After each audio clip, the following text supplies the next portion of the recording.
Hello everyone. तो आज हम लोग बात करने वाले हैं मुस्लिम ब्रदरहुड आतंकवादी संगठन के बारे में। अमेरिका के राष्ट्रपति डोनाल्ड ट्रंप ने इसे आतंकवादी संगठन घोषित किया है। सबसे पहले हम लोग जानेंगे कि ब्रदरहुड क्या है। ब्रदरहुड एक आतंकवादी संगठन है। यह अरब देशों में फैला हुआ एक कट्टर इस्लामिक मूवमेंट है। इसकी स्थापना हसन अल बन्ना ने किया था। 1920 ईस्वी के दशक में मिस्र में स्थापित हुआ था। ये पूरे देश में इस्लामिक राजनीतिक आंदोलन को जन्म दिया था। इस्लामी देशों में काफ़ी प्रसिद्ध है और काफ़ी विवादित है। तो आइए हम लोग जानते हैं अमेरिका इस पर अपना क्या बयान देता है। तो अमेरिका के राष्ट्रपति डोनाल्ड ट्रंप ने इसे आतंकवादी संगठन घोषित किया है। अमेरिका के साथ साथ ट्रांसनेशनल सुन्नी इस्लामिक ग्रुप की लेबनानी जॉर्डनिया और मिस्र की शाखाओं ने भी इसे आतंकवादी संगठन घोषित किया है। ब्रदरहुड का विचार क्या था? तो जैसे हम लोग जानते हैं कि ये एक शरिया कानून था।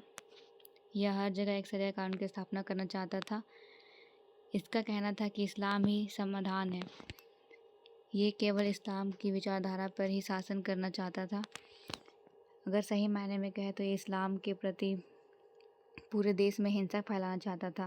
जैसे 1948 में मिस्र के प्रधानमंत्री महमूद फ़हमी अल नौकरा शाही की हत्या भी इन्हीं के हाथों हुई थी। अब हम लोग बात करेंगे कि ये किन किन देशों में फैला हुआ है। तो जैसे कि हम लोग जानते हैं कि ये दुनिया के हर छोटे से छोटे कोने में स्थित है, लेकिन इसके बारे में किसी को अभी तक पता नहीं चला है, क्योंकि ये कार्रवाई जो होती है वो लोग बहुत ही शातिर दिमाग से ये काम करते हैं, किसी को पता चलने नहीं देते हैं। लेबनान के मई संघी शाखा ने इसे एफटीओ के रूप में घोषित किया है।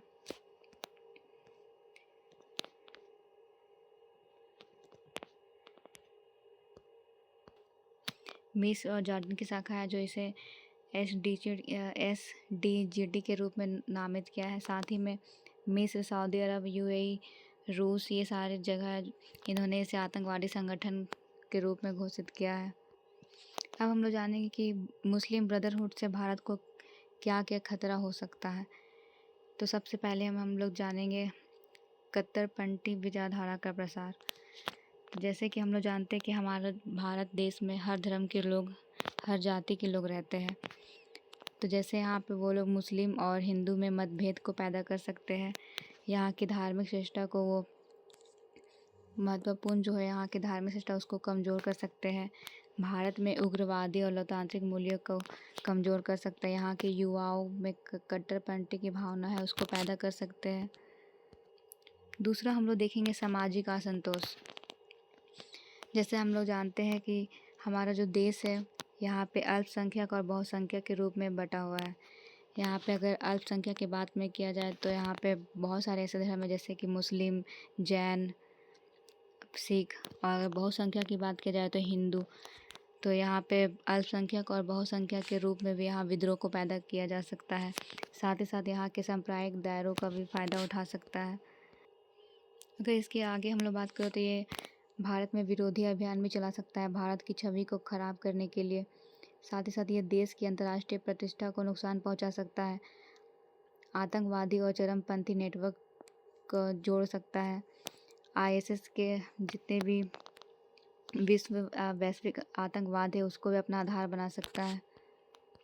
अगर नेटवर्क की बात करें तो ये वित्तीय और कॉरपोरेट नेटवर्क की स्थापना कर सकता है। भारत में सूक्ष्म रूप से व्यापार कर सकता है। गैर सरकारी संगठन के माध्यम से यहाँ के लोगों को कमज़ोर कर सकता है, घुसपैठ कर सकता है, नशीली दवाओं का यहाँ पे तस्करी कर सकता है। पाकिस्तानी खुफिया एजेंसी आईएसएस का भी प्रयोग कर सकता है और साथ ही साथ पूरे भारत में कट्टरपंथी को फैला सकता है। अब हमारे सामने दूसरा चुनौती ये आता है कि भारत को इससे बचने के लिए क्या क्या उपाय करना चाहिए। तो जैसे कि यहाँ पे दिया हुआ है, भारत को अपनी खुफिया क्षमता में वृद्धि करना चाहिए, जैसे कि आईबी, एनआईए। दूसरा यहाँ सीमा सुरक्षा को मजबूत करना चाहिए।